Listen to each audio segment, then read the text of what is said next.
yeah, hey, I'm having trouble paying this tuition. They go, for who? He goes, my daughter, Sydney Powell. They go, oh yeah, she doesn't go here. She's not enrolled this semester. That's why. He goes, what? Now, mind you, we said before, Sydney's 19. Sydney's 19. This is not high school. Yep. If this was high school, they'd have been called the parents. Right. It would have been. And even if they missed, when the parents call back, they'll tell you everything about your child. Oh, yeah. Sydney's 19. Sydney's a grown woman. They're not telling him jack. Oh. They're just going to tell him, hey, yo, she's not enrolled. Take that up with your daughter. We don't know. It's her responsibility. If she whatever she wants to share, she hasn't given us permission to share nothing. So you got to go talk to your daughter. So he goes, what?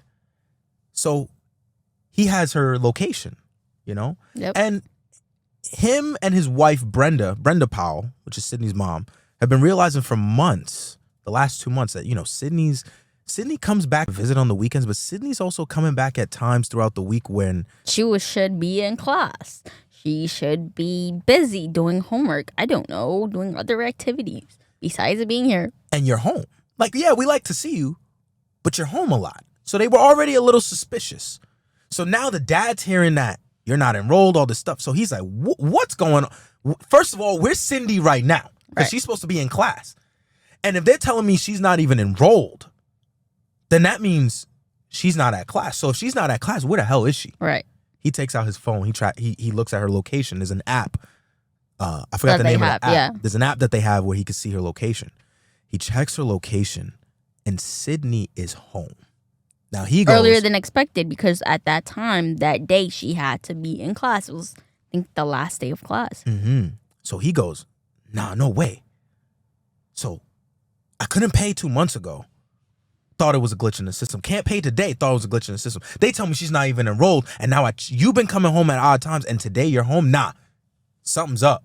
And you're not telling me. And you're not telling me. I'm definitely going to get to the bottom. Right. So he leaves his phone at work and starts driving home. Now he leaves his phone so that way if Sydney's also looking at his location, she wouldn't know that he's on his way home. Right. He leaves the phone at work and he heads home, catches Sydney by surprise. Sydney, what's going on? You know, I can't pay. They saying you're not enrolled and you're home. Tell me what's really happening. Sydney goes, all right, you know, I'm going to come clean.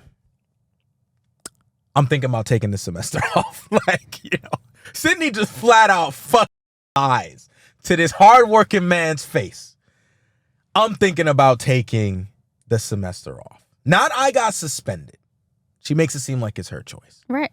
So, of course, like any responsible father that's busted his ass to raise her up to this point, that knows his daughter's capabilities when she puts her best foot forward, says, no, Sydney, I think, personally, you should finish the semester. And then you can take a break in the summer. And then we can figure it out. But right now, you need to finish this semester. Now, I don't think he told her that you need to. I think he just said, I think it's best if you. And that's why next thing he says is what I think ends up stirring the pot to get this result that we ended up getting. He says... But it's still not the dad's fault. It's still not the dad's fault. It's nowhere close to the dad's fault. This is all Sydney's fault. Yeah. If anything, both parents did exactly what parents are supposed to do in this scenario. Yep. And one parent paid their fucking life for it, literally. The dad tells Sydney, where later on, because I got to get back to work, me, your mom, and you will talk about it. Just think about it. Just relax, and we'll talk about it. No biggie. No biggie. We'll talk about it. On his way back to work, the dad calls Brenda Powell, the mom. Hey, yo, it's no big deal. Hey, just giving you a heads up. I had a conversation with our daughter, and, she's not enrolled in college right now because she's thinking about taking the rest of the semester off. I spoke to her. I told her what I think she should do, but let's talk about it when you get home. The mom goes, whoa. This is super important. Let me leave work now. I want to talk to her now.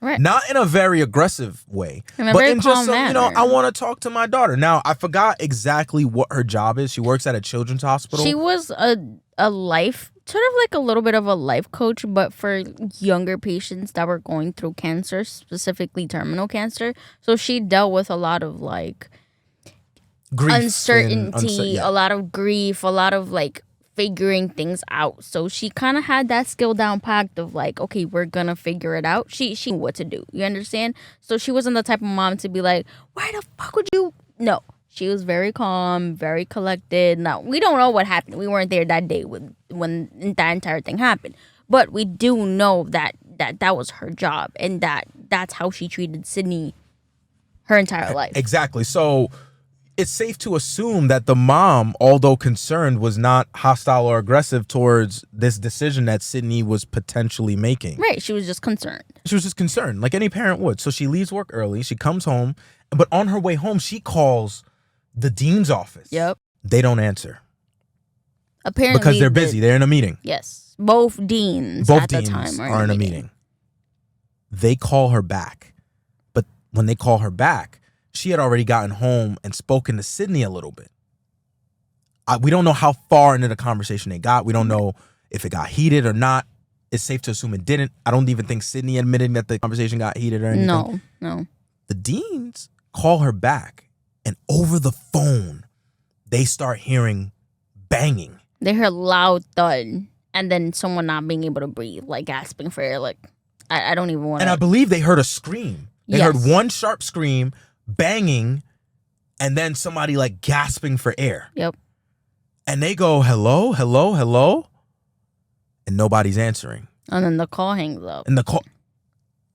Now, it's safe to assume, what the. So they're calling back, and nobody's answering. Right. So they go, nah, screw that. Like, because that didn't sound right. So they call the cops. They're saying, hey, we want somebody to go over there and perform a wellness check because it sounds like maybe an intruder broke in or something. Yep. So the cop that receives this call is friends, ironically enough, with this family. This cop introduced Sydney, Brenda Powell, and the dad. Yeah. Years ago because he went to college with the dad. So he goes, what? An intruder on a Tuesday at 1 p.m.? Right. So my friend's house? At my friend's house at that. Right. He goes, I'm heading over there. So he starts heading over there. And I think he calls dad. He even calls the dad and goes, yo, something's going on at your house. Yep. Now, this is very important to the story because usually, a cop would not be able to, or a cop would not, unless they know you, right, call another family member that's not even at the house. But because he's friends with him, right, he calls the dad and goes, yo, I know you're at work. Your wife and daughter are home, apparently, and stuff is going on at the house. I just got a call that, like, there's been a potential break-in or something like that. The dad goes, what? Sydney and my wife are there. So now the dad is panicking. So now the cops are heading over to the house, and the dad is rushing back home because he's like, right. "What? I just left there. Everything was fine." Now the cop is there. The cop is on the way there, but on the dad's way over there. Now the dad is calling Sydney. Yep. Sydney's not answering. Then Sydney finally answers. Sydney goes, "Yeah, yo, like, what's up?" Like, and the dad's like, "Yo, like, what's going on?" And She's Sydney's like, like, nothing. I'm chilling. Then Sydney starts acting like a break-in is happening. He goes, oh my God, I think something's happening. Hangs up.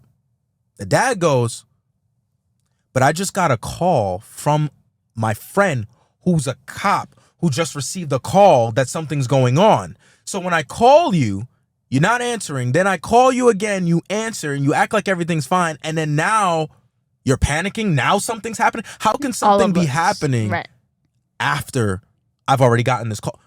What the fuck is going on? The cops show up at Sydney's and them's house, and they go around back. There's a broken window.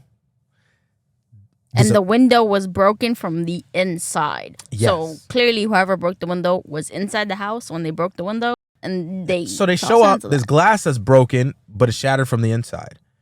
They get inside. Sydney comes to the door, and Sydney's panicking. Well, no, they can't enter the house, so they have to find their way around the house and see if like there's an open back door or something. And then once they're able to enter through the back, that's when Sydney just randomly comes up and is like, "Oh my God, oh my God!" So Sydney opens up the door, and she doesn't even say my mom, because that's what you would think somebody who you're right, didn't murder their mom would be saying. Sydney's Sydney's foaming at the mouth and saying everything but.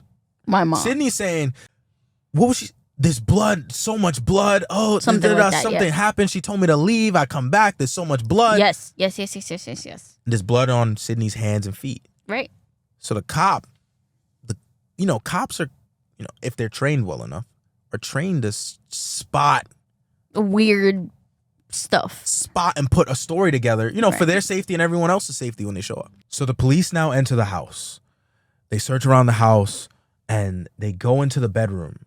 And that's where they find Brenda Powell, Sydney Powell's mom, dead on the floor in a pool of her own blood with a cast iron skillet. A cell phone. And a cell phone that she was using, obviously, to talk to the college people. And a steak knife that clearly was used to stab her over 30 times in the neck and chest area.